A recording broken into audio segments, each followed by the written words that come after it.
नमो अरिहन्ताणं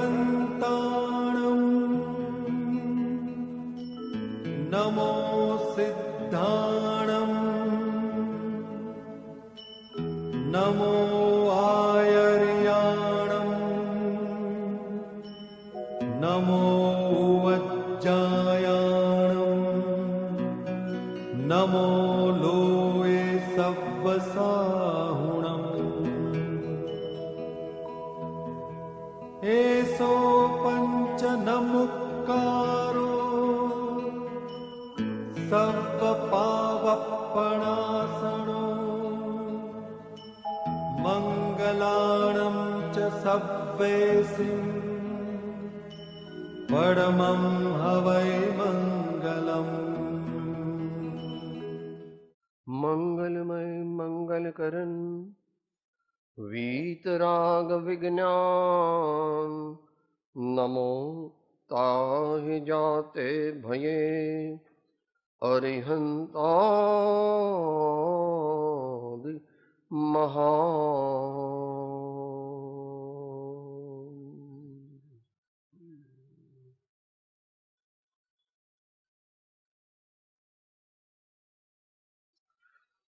श्री समाधि शतक नामनो उत्तम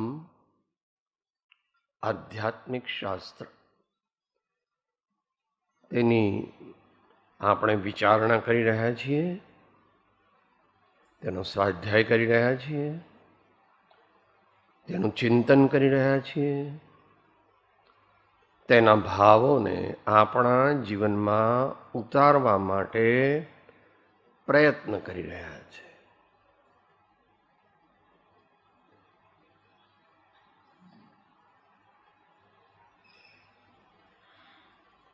અનુક્રમમાં આજે 47 અને 48 બે ગાથાઓ ટૂંકમાં વિચારી શકાય.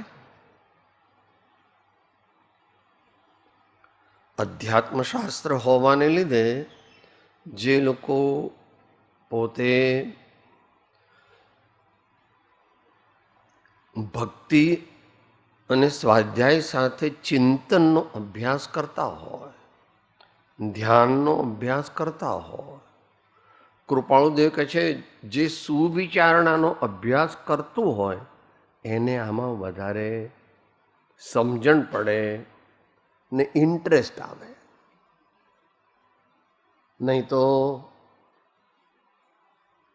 બરાબર જમાવટ થાય નહીં કે આ બધું તમે કયા કરો, આચાર્ય કહે પણ અમને કંઈ ખ્યાલ આવતો.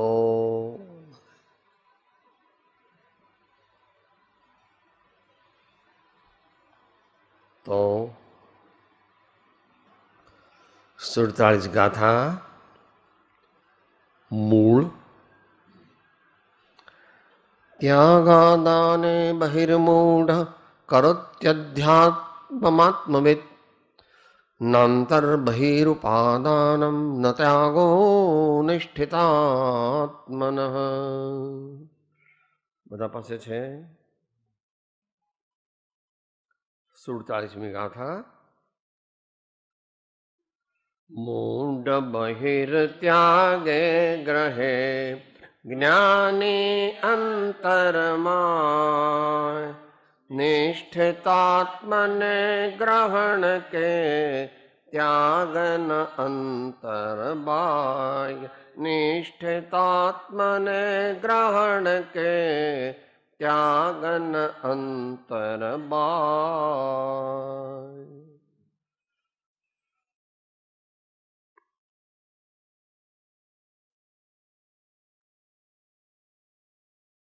મૂઢ એટલે અજ્ઞાની, જેને આત્મા અનાત્માનો વિવેક થતો નથી. કે સાહેબ મુમુક્ષુને શેમાં લેવા? તે મુમુક્ષુ બેની વચ્ચે છે, મૂઢ નથી. આમ તો આત્મા અનાત્મા એને જાણે છે, પણ જો એનો અભ્યાસ ન કરતો હોય તો એ પણ મૂઢ છે. શાસ્ત્ર જ્ઞાન તે જ્ઞાન નથી. શાસ્ત્ર જ્ઞાન દ્વારા કહેવામાં આવતા તત્વને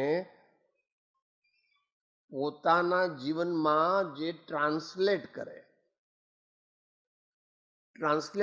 ટ્રાન્સફોર્મ કરે, પરકોલેટ કરે, એને મુમુક્ષુ કહેવાય, સાચો મુમુક્ષુ. આમ તો મુમુક્ષુના સામાન્ય ગુણો હોય તો બધા મુમુક્ષુ છે. અહીંયા સાચા મુમુક્ષુની વાત ચાલે છે.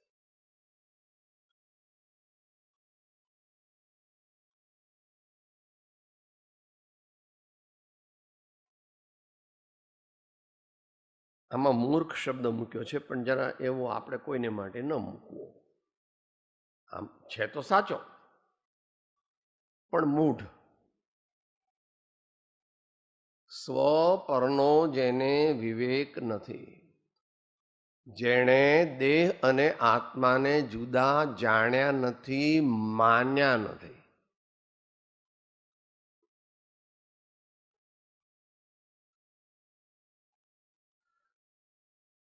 મૂઢ બહિરાત્મા બાહ્ય પદાર્થોનો ત્યાગ અને ગ્રહણ કરે છે. ત્યાગવાનું શું છે? અજ્ઞાન, રાગ અને દ્વેષ. આપણા જીવનમાં આપણે શેનો ત્યાગ કરવાનો છે? નિશ્ચય નહીંથી અજ્ઞાન, રાગ અને દ્વેષ. પરંતુ એ રાગ દ્વેષનો બાહ્ય પદાર્થો સાથે સંબંધ હોવાથી બાહ્ય ત્યાગ પણ કરાવવામાં આવે છે.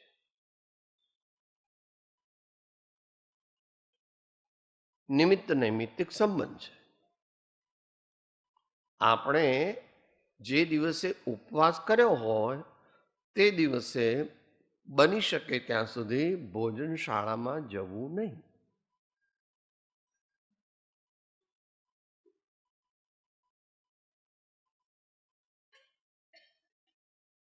આપણે સિનેમા નાટકનો ત્યાગ કર્યો હોય તો જે લોકો સિનેમા નાટક જોતા હોય તેઓનો પ્રસંગ કરવો નહીં. એ પ્રમાણે બાકીનું પણ સમજી લેવું. મૂઢ બહિરાત્મા બાહ્ય પદાર્થોનો ત્યાગ અને ગ્રહણ કરે છે.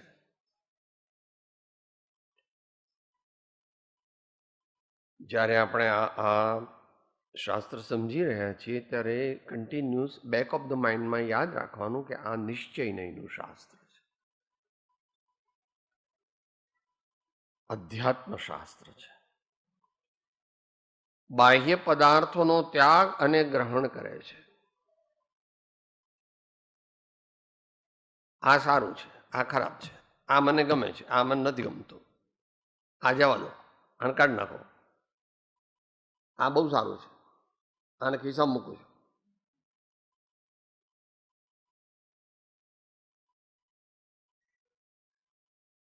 એવા બધા ભાવ, એવી બધી જીવનની ક્રિયાઓ જે કરતો હોય તે જીવ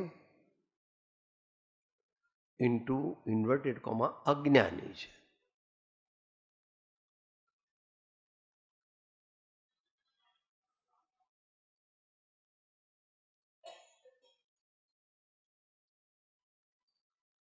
નિશ્ચય મોક્ષ માર્ગ ને આત્મસાત કરવા માટે મહાન પુરુષાર્થ, સાચી સમજણ અને સતત જાગૃતિ અને અત્યંત પ્રમાણિકતા જોઈએ. આવું ન હોય તો નિશ્ચય મોક્ષ માર્ગની પ્રાપ્તિ થઈ શકે નહીં.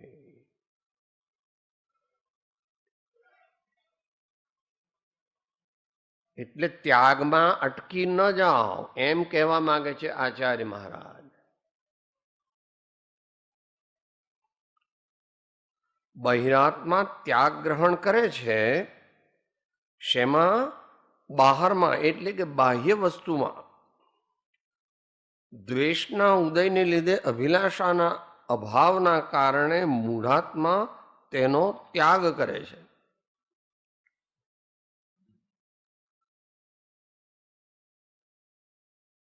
આ જે ટ્રાન્સલેશન મેં વાંચ્યું છેલ્લું તે ટીકાકારનું છે, મૂળ આચાર્યનું નથી. આપણે બને ત્યાં સુધી મૂળ આચાર્યને પકડી રાખીએ. જો કે ટીકાકાર આચાર્ય પણ મહાપુરુષ છે, પણ બને ત્યાં સુધી મૂળને પકડી રાખવું. જ્યાં આપણને ખ્યાલ ના આવે ત્યાં પછી બીજાઓનો પણ આશ્રય કરવો. આત્માના સ્વરૂપને જાણનાર અંતરાત્મા અંતરંગ રાગ દ્વેષનો ત્યાગ અને સમ્યક રત્નત્રયરૂપ આત્મ સ્વરૂપનું ગ્રહણ કરે છે. થોડુંક સૂક્ષ્મ છે. પહેલું તો સહેલું છે.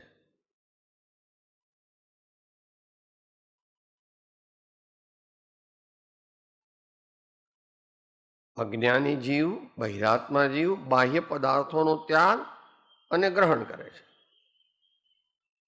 તો બાહ્ય પદાર્થોનો ત્યાગ અને ગ્રહણ તે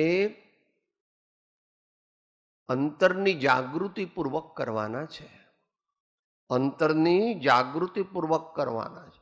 પહેલા શ્રી ગુરુના મુખ કમળમાંથી અને પોતાની સત્પાત્રતાથી પોતાનું શું છે અને પર શું છે એ સારી રીતે જાણવું જોઈએ. એ સારી રીતે જાણવું જોઈએ. આ દુનિયાનો કોઈ પણ પદાર્થ આપણો નથી.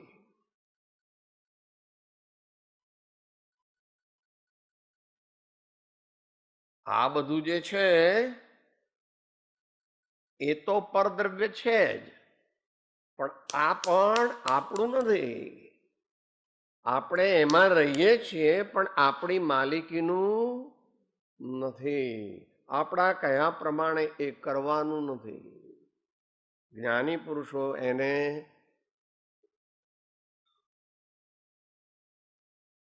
હરામખોર કહે છે. ગમે તેટલા દુઃખ, ગમે તેટલા તો એને મીઠાઈઓ ને ફરસાણ ને બધું ખવડાવે, સહજ રૂપે થાય.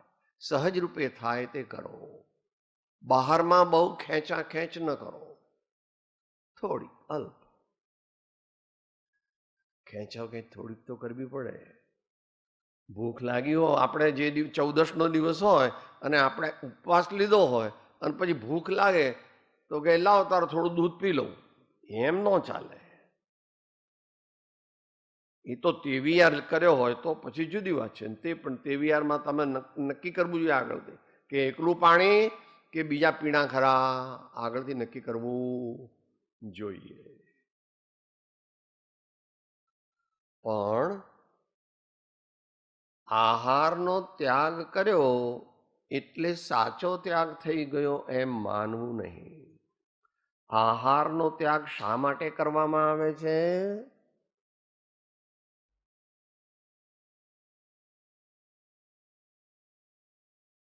સહનશીલતા વધારવા માટે,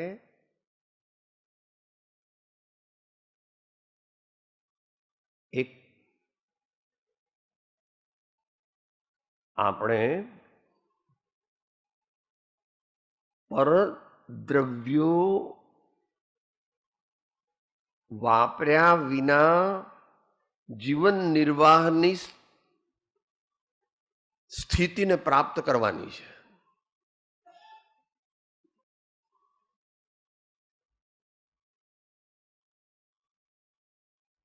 ભોગોપભોગ પરિત્યાગ એવું વ્રત આવે છે ને શ્રાવકનું.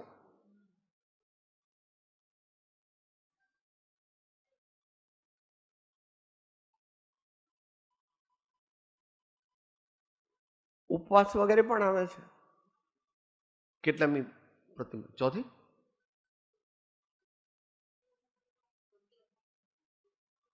નહીં, એ તો એલકની વાત કરી તમે.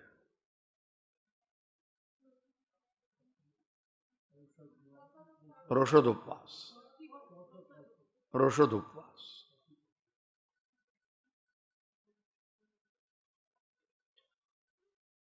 ત્યાગ કરવો સારો છે, પણ ત્યાગનું સ્વરૂપ પહેલા ગુરુગમથી જાણવું અને પછી તેઓની આજ્ઞા પ્રમાણે ત્યાગ કરવો. નહીં તો ત્યાગનું અભિમાન થશે અને ત્યાગથી પ્રાપ્ત થવા યોગ્ય લાભ થશે નહીં.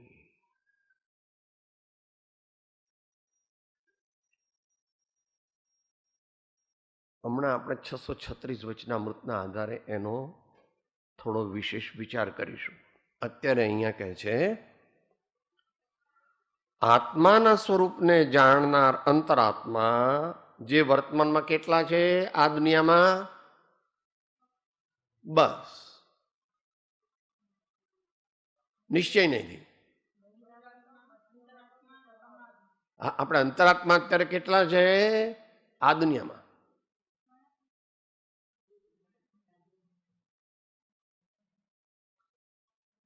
મહાવીર ભગવાન એકલા નથી કહેતા, બધા જ્ઞાનીઓ સંતો કહે છે. કૃપાળુદેવ કહે છે 500 ગામ જશો તો પણ તથારૂપ જ્ઞાનીનો યોગ થવો દુર્લભ છે.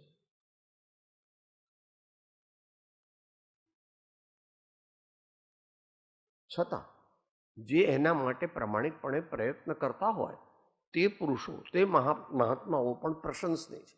જેઓ સમ્યક જ્ઞાન, આત્મજ્ઞાનને માટે સમજણપૂર્વક ગુરુની આજ્ઞાએ આલોક પરલોકની ઈચ્છા વગર પ્રયત્ન કરતા હોય તેઓ પણ પ્રશંસનીય છે.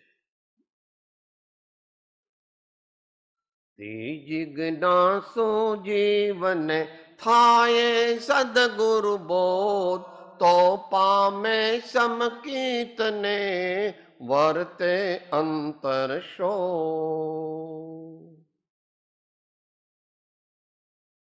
તો છોડવાનું શું છે? જગતના પદાર્થો પ્રત્યેની આસક્તિ, મમતા, મારાપણું, મમત્વ. કારણ કે છે નહીં પ્રભુ, ગમે તેટલો પ્રયત્ન કરીએ પણ આ શરીર રહે નહીં. એના કાળે એ જતું જ રહે અને તે બધાનું જતું રહે. ઇન્દ્ર, જિનેન્દ્ર, નરેન્દ્ર બધાનું જતું રહે, પણ ભગવાનનું જે જાય, જિનેન્દ્ર ભગવાનનું જાય તો એને શું કહેવાય? કે સાહેબ ભગવાન મરી ગયા એમ કહેવાય. ભગવાનનું નિર્વાણ ગમન થયું, ભગવાનનું નિર્વાણ ગમન થયું એમ કહેવાય. અને બીજા બધાનું થાય તો કે ભાઈ એમનો દેહાંત થયો, એમનો દેહાંત થયો. અને સામાન્ય માણસ મરી ગયા કે ભાઈ ફલાણા ભાઈ ગુજરી ગયા. ફલાણા ભાઈ ફેર છે, વસ્તુ એકની એક છે.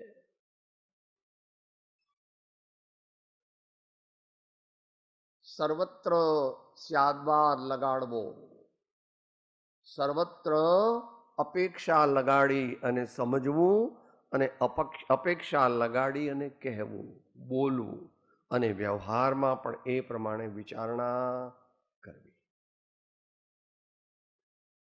આત્માના સ્વરૂપને જાણનાર અંતરાત્મા અંતરંગ રાગ દ્વેષનો ત્યાગ અને સમ્યક રત્નત્રય રૂપ આત્મ સ્વરૂપનું ગ્રહણ કરે છે.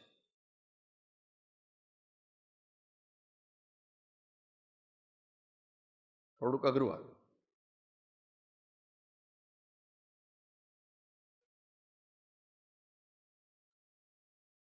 એક પ્રોસેસ છે અને એક ઇવેન્ટ છે.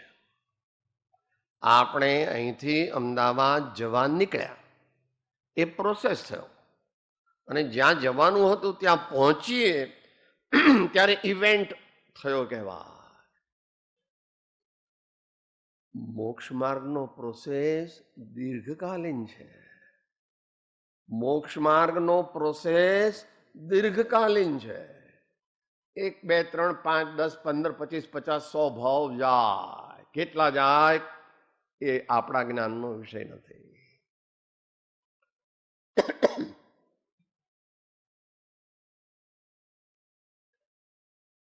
પણ પ્રયત્નમાં પણ પ્રસન્નતા રાખવી.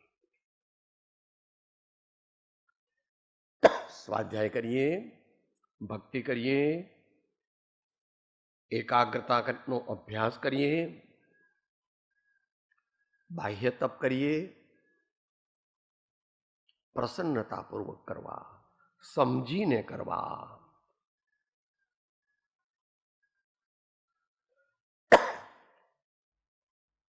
આપણો સમય ખાવા પીવામાં જાય નહીં, આપણો સમય નાહવા ધોવામાં જાય નહીં, આપણો સમય કપડાં ધોવામાં જાય નહીં, આપણો સમય બીજી વાતોમાં જાય નહીં.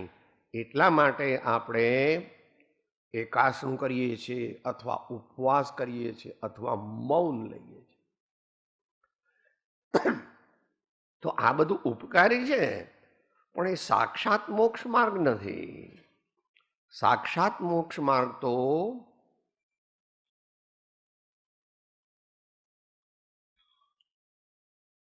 પોતાના મૂળ સ્વરૂપને જાણવું, પોતાના મૂળ સ્વરૂપની શ્રદ્ધા પાકી કરવી અને પોતાના મૂળ સ્વરૂપમાં સ્થિત થવું, એ છે જે કઠિન કાર્ય છે. પણ કઠિન હોવા છતાં એ એક જ ઉપાય છે. સુખની પ્રાપ્તિનો બીજો કોઈ ઉપાય છે? સાચા સુખની પ્રાપ્તિનો બીજો કોઈ ઉપાય છે નહીં. તેથી જ આવા શાંતિનાથ ભગવાન, કામદેવ, ચક્રવર્તી અને તીર્થંકર થવાના હતા. તોય પણ સમય આવે એટલે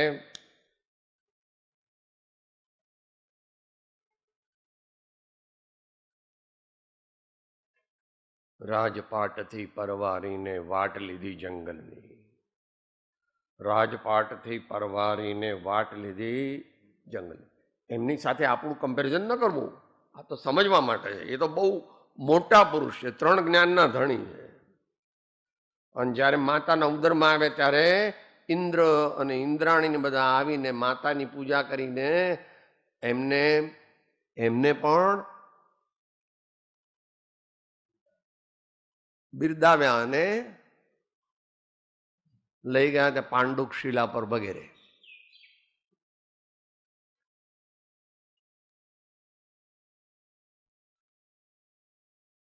તેઓને સમ્યક દર્શન પ્રાપ્ત કરવાનું નહોતું છેલ્લા ભાવમાં. સમ્યક દર્શન, સમ્યક જ્ઞાન અને અવધિ જ્ઞાન તો તેઓ લઈને આવ્યા હતા માતાના ઉદરમાં. પણ આપણે તો મહેનત ઘણી કરવાની છે. પણ એ મહેનતમાં ડરવું નહીં, નિરાશ થવું નહીં. કારણ કે એ એક જ ઉપાય શાશ્વત આનંદની પ્રાપ્તિનો છે. મોક્ષ માર્ગનો પુરુષાર્થ રૂઢે પ્રકારે કરવો તે એક જ ઉપાય શાશ્વત આનંદની પ્રાપ્તિનો છે.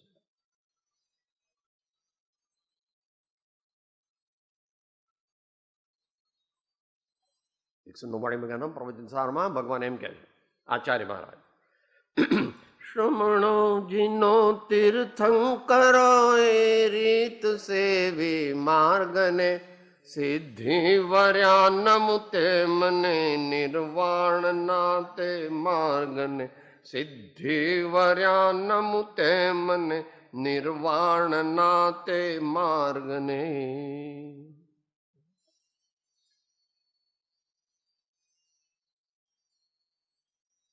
એવો ઉલ્લાસ મોક્ષ માર્ગ પ્રત્યે આવ્યા વિના કામ થાય નહીં. ઉલ્લસિત વીર્યથી મોક્ષ માર્ગની આરાધના કરવી જોઈએ. એટલા માટે સત્સંગનો આશ્રય કરવો, વારંવાર એવો પ્રયત્ન કરવો, વારંવાર એવો પ્રયત્ન કરવો. કારણ કે પ્રમાદ, અનાદિકાળનો આપણને પ્રમાદમાં પ્રેમ છે, પરંતુ એને આધીન થવું નહીં.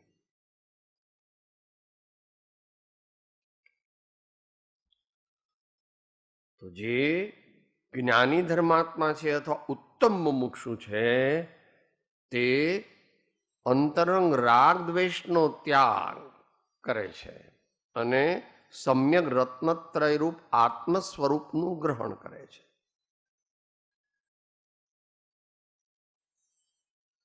શાસ્ત્ર ભાષાથી ડરવું નહીં. પહેલું તો સમજવું તો સહેલું છે. મારે કોઈની સાથે સ્થૂળ રાગ કરવો નથી, સ્થૂળ દ્વેષ કરવો નથી. પણ છઠ્ઠા ગુણસ્થાનને પ્રાપ્ત થઈએ ત્યાં સુધી પરમાત્મા સાથે તો રાગ કરવો છે. એને રાગ નથી કહેવાતો, ભક્તિ કહેવાય છે. શ્રી અર્યંત પરમાત્માની ભક્તિ કરવી છે. શ્રી સદગુરુદેવ મહાજ્ઞાની નિર્ગ્રંથ ગુરુની ભક્તિ કરવી છે અને તેમની વાણી, તેમનો બોધ, તેનો પરિચય કરવો છે. ભવભીત ભવિક જે ભણે, ભાવે, સુણે, સમજે, શ્રદ્ધે, ઉપલક્ષ્યથી અભ્યાસે, આચરે, અભ્યાસે અને એક દિવસ અનુભવે.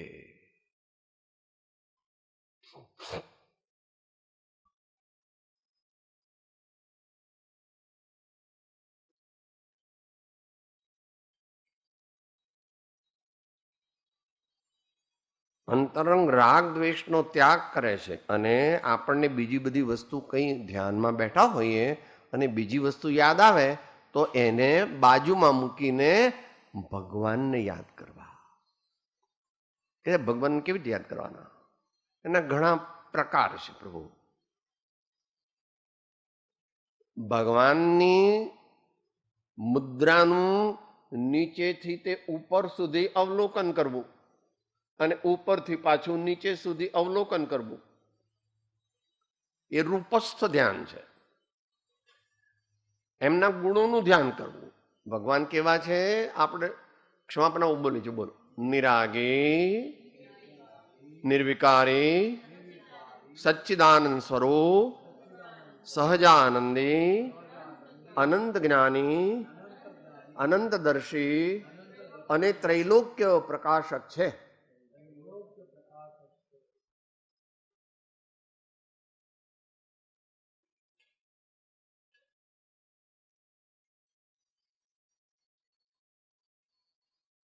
ઉત્તમ મુમુક્ષુને, જ્ઞાનીને,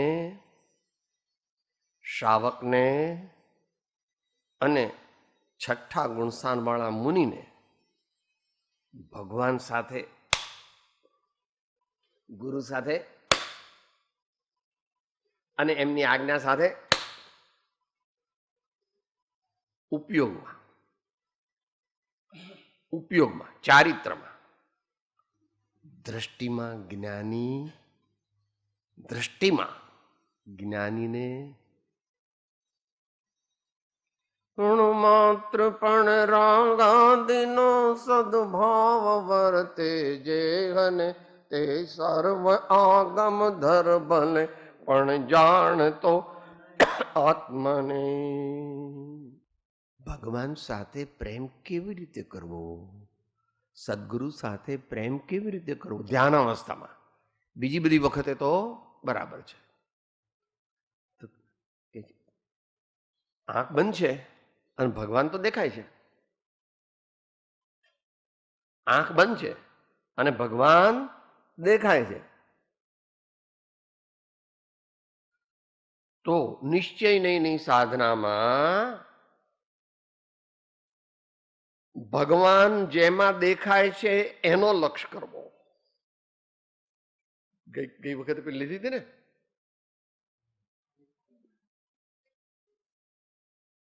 અને વ્યવહારની સાધનામાં ભગવાનને ઉપરથી, ભગવાનની આંખો, ભગવાનનું નાક, ભગવાનના ગાલ, ભગવાનની દાઢી, ભગવાનના કાન, ભગવાનનું ગળું, ભગવાનની છાતી, ભગવાનનું પેટ, ભગવાનના પગ.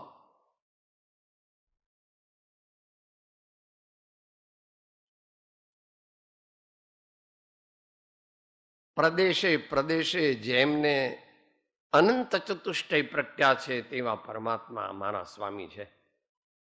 પ્રદેશે પ્રદેશે જેમને અનંત સ્વચતુષ્ટય પ્રજ્ઞા છે એવા મારા સ્વામી મારા નથી, ત્રણ લોકના નાથ છે.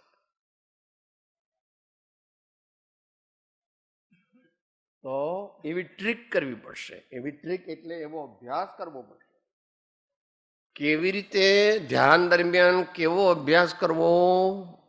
આ મધ્યમ અને ઉત્તમ મુમુક્ષુની વાત ચાલે છે. મધ્યમ અને ઉત્તમ મુમુક્ષુની વાત ચાલે છે. ધારો કે આ ભગવાન છે, તો થોડી વાર તો આનું ધ્યાન કરે છે, થોડી વાર આનું ધ્યાન કરે છે, એટલે કે ભગવાનનું ધ્યાન કરે છે, અને પછી થોડી વાર આનું ધ્યાન કરે છે. ભગવાન દેખાય છે શેમાં? આંખ તો બંધ છે. આંખ બંધ છે ને ભગવાન તો દેખાય છે. શેમાં દેખાય છે? જ્ઞાયકમાં દેખાય છે. જ્ઞાનની વર્તમાન પર્યાયમાં દેખાય. જેમ તમારે જે કહેવું હોય તે કહો, બંને એક છે કથનચિત. જ્ઞાનમાં દેખાય છે ભગવાન, નિજ જ્ઞાનમાં. આપણે ભગવાનને યાદ કરીએ તો ભગવાનને શેમાં યાદ કરીએ છીએ? આપણી સ્મૃતિમાં. આપણી સ્મૃતિ એ આપણો આત્મા છે. આપણી સ્મૃતિ એ આપણો આત્મા છે. આત્માનું ગુણ શું? જ્ઞાન. ને સ્મૃતિનો ગુણ શું? જ્ઞાન. તો આ પ્રમાણે થોડી દેર ઇધર ફિર ઇધર, ફિર ઇધર ફિર ઇધર. અહીંયા જ્યારે કરીએ ત્યારે એમના ગુણોનો વિચાર કરવો, અને અહીંયા જ્યારે કરીએ ત્યારે, અહીંયા જ્યારે આપણે ધ્યાન લઈ જઈએ ત્યારે શું કરવું? જ્ઞાન માત્ર પ્રભાવ શૂન્ય હું સહજ જ્ઞાન ગણ સ્વયં પૂર્ણ. મેં જ્ઞાન માત્ર પ્રભાવ શૂન્ય હું સહજ જ્ઞાન ગણ સ્વયં પૂર્ણ.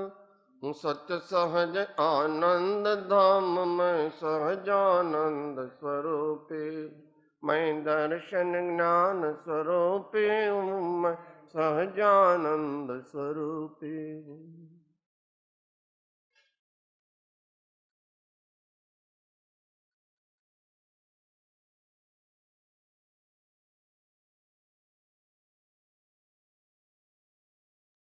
મમ્મી બાબલાનું કેટલું બધું ધ્યાન રાખે છે. ઉઠે ત્યારથી જ એ ઉઠે પહેલા પણ એની બધી તૈયારી કરી રહે છે. એને દૂધ જોઈશે, એના કપડાની ઇસ્ત્રી થઈ ગઈ છે કે નહીં, એનું દફતર બરાબર છે કે નહીં, એની ચોપડીઓ મુકાઈ ગઈ છે કે નહીં, એના મોજા અને એની બૂટ ને બધું બરાબર છે કે નહીં, બધું તૈયાર.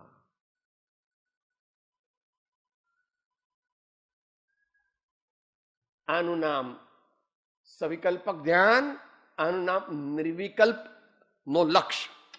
જ્યાં સુધી વિકલ્પ છે ત્યાં સુધી લક્ષ્ય, અને વિકલ્પ ગયો તો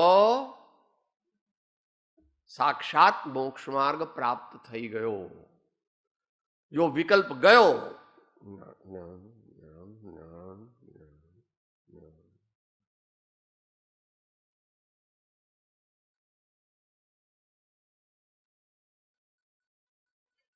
ચારિત્ર નિશ્ચય ચારિત્ર પ્રગટ થયું. જ્યારે આમાં એકાગ્રતા થઈ ત્યારે નિશ્ચય ચારિત્ર પ્રગટ થયું. ચોથા ગુણસ્થાન વાળા હોય તો શું કહેવાય એને? સમ્યક્ત આચરણ ચારિત્ર. બાકી તો બધાને ખબર છે.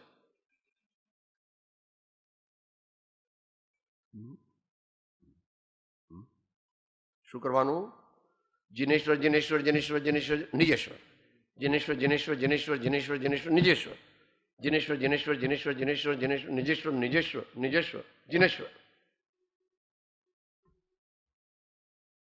કે બહુ સમજણ ન પડી, તમે કીધું પણ એબ્સ્ટ્રેક્ટ લાગે છે.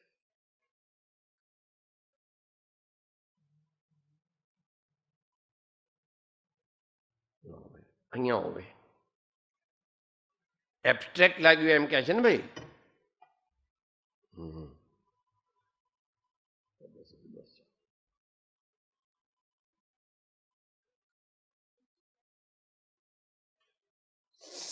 સાહેબ દુખે છે, वो तो देहात्म बुद्धि है. आत्मा को दुखता नहीं, आत्मा को सुखता भी नहीं. सुख दुख से परा जो है वो आत्मा है. सुख का ज्ञान होता है और दुख का ज्ञान होता है, वो मैं हूं.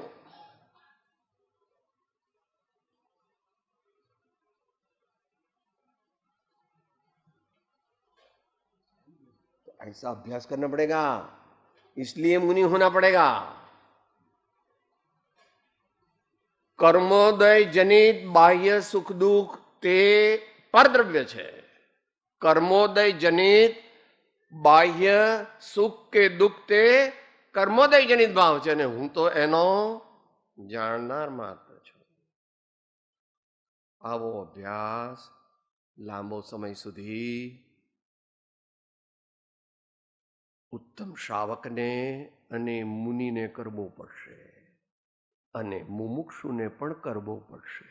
પણ મુમુક્ષુની હૈસિયત ઓછી છે, એટલે સામાન્યપણે તો એ ભગવાનની ભક્તિ કરે, ભગવાનની ભક્તિ કરે ધ્યાન સહિત કરે તો ભગવાનની ભક્તિ કરી કહેવાય, અને નહીં તો રાગડા તાણા કહેવાય. જો કે એ રાગડા તાણ્યા એ સારા રાગડા તાણ્યા જાય, પણ ભગવાનના ગુણો, ભગવાનની મૂર્તિ એ સાથે સાથે દેખાવા જોઈએ.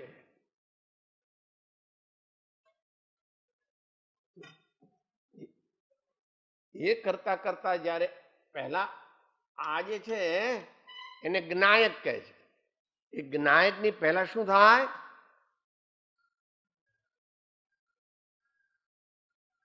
ગ્લિમ્પ્સ મળે.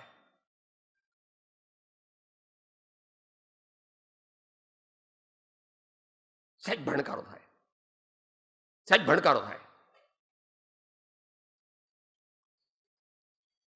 અને જો એમાં સ્થિર થઈ શકે તો વાર નથી, સમ્યક દર્શન થઈ જાય. આ નિજ જ્ઞાયક સત્તાનું લક્ષ્ય કરતા કરતા જો ભાવ ભાષણ થાય તો સમ્યક દર્શન થઈ ગયું, નિશ્ચય સમ્યક દર્શન. અને એમાં વિશેષ સ્થિર થાય તો જ્ઞાન ગુણ સાંચડી જાય.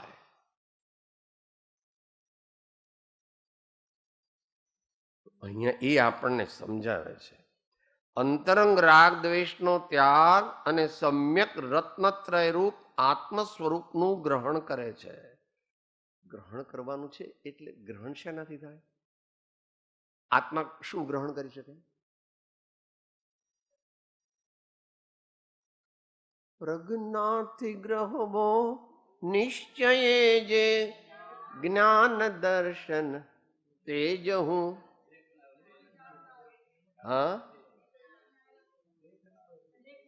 એ બધી એટલી બધી ગાથાઓ લીધી ભગવાને, કારણ કે નિશ્ચય મોક્ષ માર્ગ એટલો છે, એટલે ભગવાને પારાયણ કર્યું છે.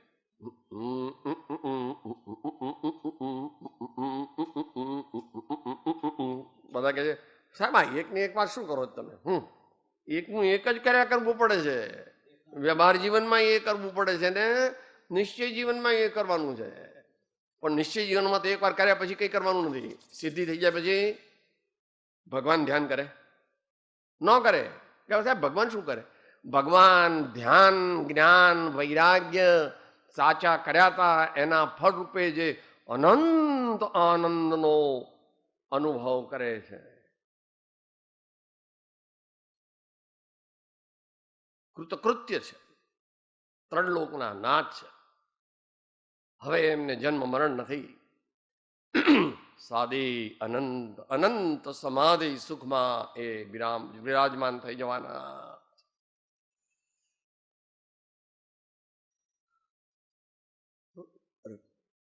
નિશ્ચય નથી ત્યાગ શેનો કરવાનો છે? રાગ, દ્વેષ અને અજ્ઞાનનો. પણ એ ક્યારે થાય? વ્યવહાર નથી, પણ ત્યાગ કરવો જોઈએ. ચાલશે, ભાવશે, ભાવશે, ગમશે.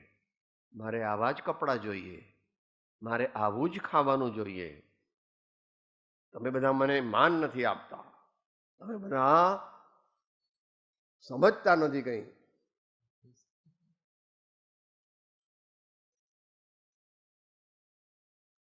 સમતાનો ત્યાગ કરે તો નિશ્ચય ધર્મ થાય નહીં. સમતાનો જ્યારે ત્યાગ કરે ત્યારે નિશ્ચય ધર્મ થતો નથી. કે સાહેબ તમે અત્યારે કરો છો તો તમને શું થાય? જેટલું વચ્ચે વચ્ચે જ્ઞાયકનો લક્ષ્ય થાય એટલો નિશ્ચય ધર્મ થાય. અને બાકીના સ્વાધ્યાયરૂપી તપના સંસ્કાર પડે. બાકીના સમયમાં સ્વાધ્યાયરૂપી સંસ્કારના તપના સંસ્કાર પડે. એ સંસ્કાર ભવાંતરમાં પાછા આગળ લઈ જાય.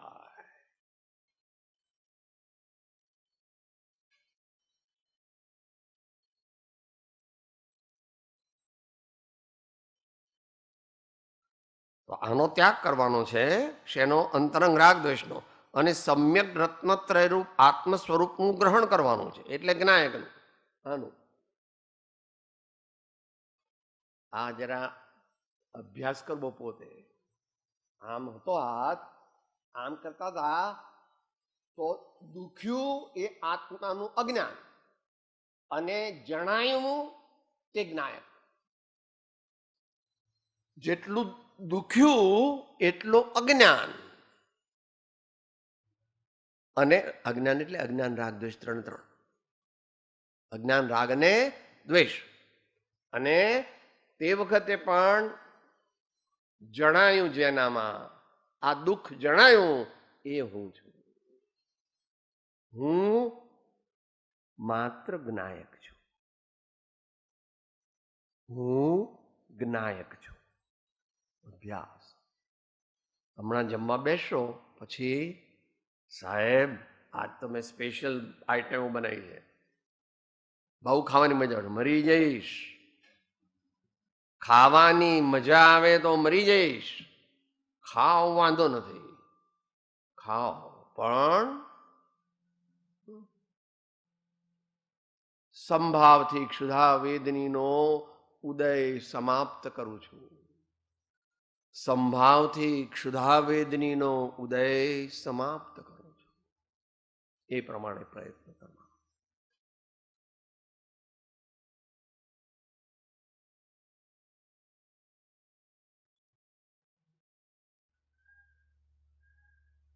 ગુજરાતી પદ્ય એ જ. મૂઢ બહિર ત્યાગે ગ્રહે જ્ઞાની અંતરમાં નિષ્ઠિતાત્મને ગ્રહણ કે ત્યાગન અંતર બાય. ભગવાન નિશ્ચયનું શાસ્ત્ર છે, અધ્યાત્મ શાસ્ત્ર છે.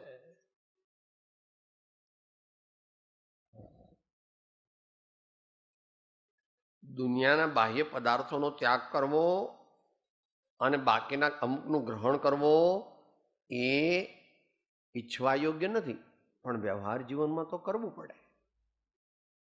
તમે જમતા હો અને કાંકરી આવે તો, મોટી કાંકરી આવે તો સાહેબ કાઢી નાખવી જોઈએ. એ વ્યવહારથી બરાબર છે, પણ એના પ્રત્યે દ્વેષ કરીને નહીં.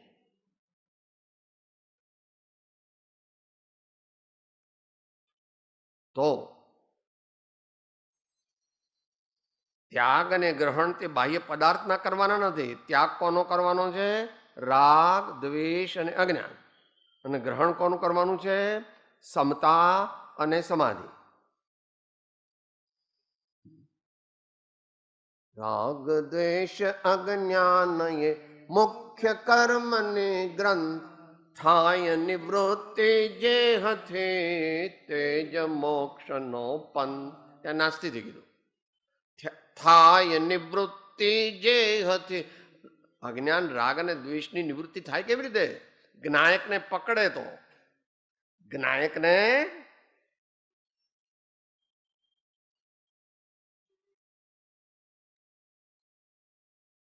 આ 100-200 વાર સાંભળે તો પણ ખ્યાલ ના આવે, પણ પોતે પ્રયોગ કરે તો ખ્યાલ આવે.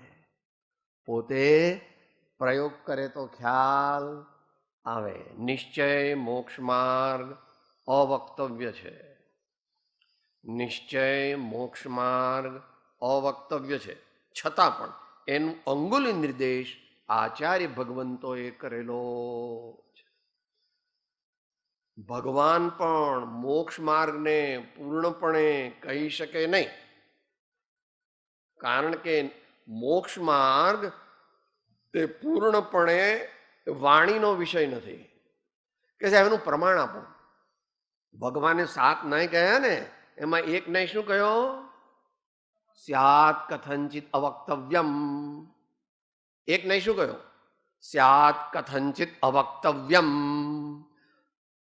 જે પદ શ્રી સર્વજ્ઞને દીઠું જ્ઞાનમાં, કહી શક્યા નહીં પણ તે શ્રી ભગવાન જો.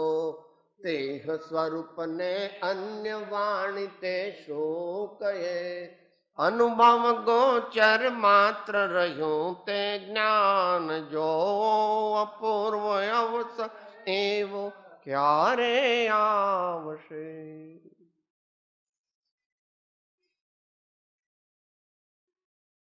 આપણે ભગવાનને ઓળખ્યા નથી એટલે આપણા વિશે બહુ ઊંચી માન્યતા આપણામાં જ છે કે સાહેબ મને ઓળખતા નથી, હું કોણ છું.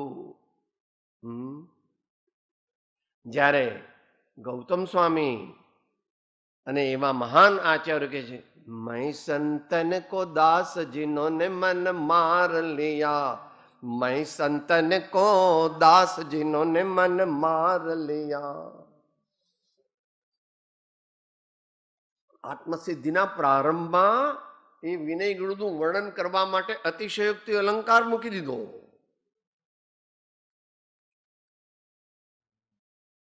જે સદગુરુ ઉપદેશથી પામ્યો કેવળ જ્ઞાન, ગુરુ રહ્યા છદમાસ્થ પણ વિનય કરે ભગવાન.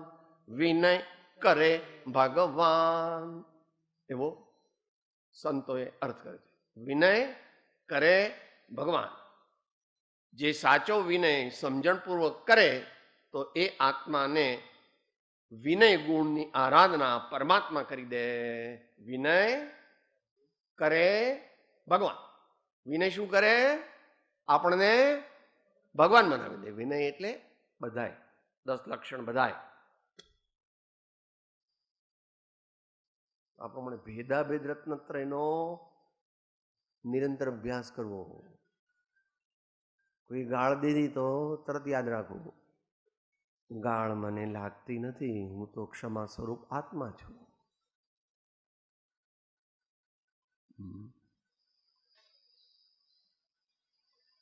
ઘણા લોકો, હજારો લોકો આપણો જય જયકાર બોલાવે તો બહુ સાવધાન થઈ જવું.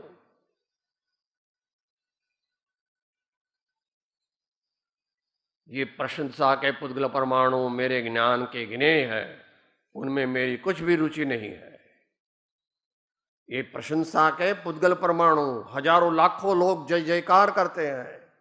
ज्ञानी सोचते हैं ये सब रज कण के रिद्धि वैमानिक देवनी, सर्वे मान्या पुद्गल एक स्वभाव जो. અપૂર્વ અવસરે એવો ક્યારે આવશે?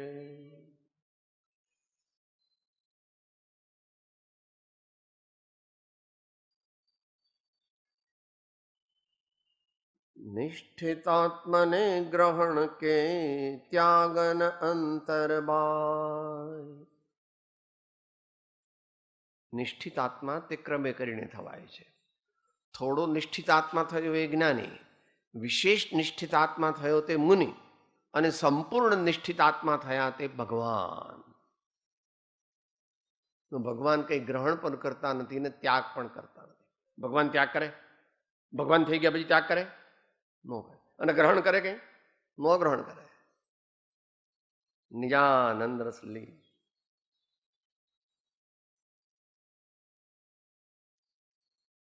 જે નિષ્ઠિત આત્મા છે એ જ્યાં સુધી હજુ ચોથું ગુણસ્થાન છે ત્યાં સુધી તો ગ્રહણ ત્યાગ છે.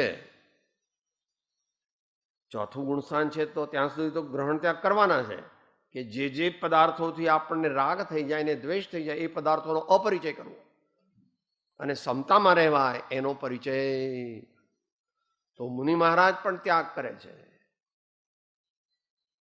પર્વને દિવસે ત્યાગ કરે, અથવા અમુક આટલા રસનો ત્યાગ કરે, અથવા જે રીતે બીજો ત્યાગ કરે. 8 દિવસનો ત્યાગ કરી દે અન્નનો, એવા તપસ્વી મહારાજ હોય તો. પણ પછી 7મું ગુણસ્થાન આવે એટલે બહારમાં કંઈ ત્યાગ નથી, અંતરમાં ત્યાગ છે જ. હો, અંતરમાં ત્યાગ કરવાનો છે. શ્રેણી પણ એ બુદ્ધિપૂર્વક નથી. 7મા ગુણસ્થાનમાં અને શ્રેણીમાં બુદ્ધિપૂર્વકનો ત્યાગ નથી. એ કેવો છે? કેવળી ગમે છે. સાહેબ 7મા 8મા ગુણસ્થાનમાં શું પુરુષાર્થ કરવાનો? हमको मालूम नहीं है, शास्त्र में भी नहीं कहा है. इतना कहा कि लीन हो जाओ, अपने स्वस्वरूप में लीन हो जाओ, बस. उसके लिए फिर करुणा योग में जाना पड़ेगा. 7મા ગુણસ્થાને આટલી પ્રકૃતિનો ઉદય હોય છે, 8મી આટલાનો હોય છે, 9મી આટલાનો હોય છે, 10મી આટલાનો હોય છે, 11મી આટલાનો, 12મીએ ઘાતી કર્મો નાશ, યથાખ્યાત ચારિત્ર, યથાખ્યાત ચારિત્ર. ને પછી તદનંતર વધુમાં વધુ 48 મિનિટમાં કેવળ જ્ઞાન. તો આ ગાથામાંથી આપણે શું સમજીશું કે દુનિયાની વસ્તુઓમાં આ મને બહુ ગમે છે ને આ મને બહુ નથી ગમતી એવું કંઈ કરવું નહીં. આ મને બહુ ગમે, આ મને નથી ગમતું, આ છી છી ફૂ ફૂ, એવું ન કરવું. અનંતકાળ સુધી આ જીવ નરકમાં રહ્યો છે, નિગોદમાં રહ્યો છે, અને હજુ પણ સમજશે નહીં તો પાછો ત્યાં જ જવાનો છે. કે સાહેબ બધાને તમે ડરાવો છો? ના ભાઈ, ભગવાનની વાત છે આ તો. જેવા ભાવ એવા ભાવ, એવા ભાવ, જેવા ભાવ એવા ભાવ. માટે અત્યારે જ લોટરી લાગી છે તારી. અહીંથી સ્વર્ગમાં પણ જઈ શકે અને નરકમાં પણ જઈ શકે. સ્વર્ગમાં જવું નથી, પણ અત્યારે એવા સ્વર્ગમાં જાય તો જઈ શકે, 5મા સ્વર્ગના અંતમાં, લોકાંતિક દેવમાં. તો પછી એક જ ભાવમાં મોક્ષ. માટે સારા ભાવ કરવા, એ અંતંગ મંગળ બોલીએ, ભાવપૂર્વક, સમજણપૂર્વક, ઉપયોગપૂર્વક. એક એક લીટી એક એક ચરણ ઝીલીએ. શુભ ભાવ વડે મન શુદ્ધ કરો,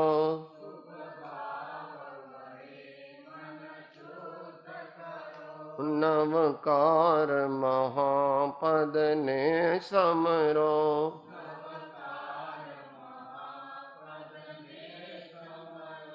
નહીં એહ સમાન સુમંત્ર કહો,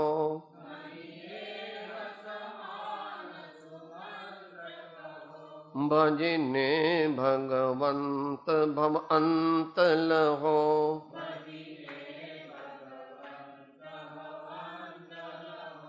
ભજને ભગવંત ભવ અંત લહો.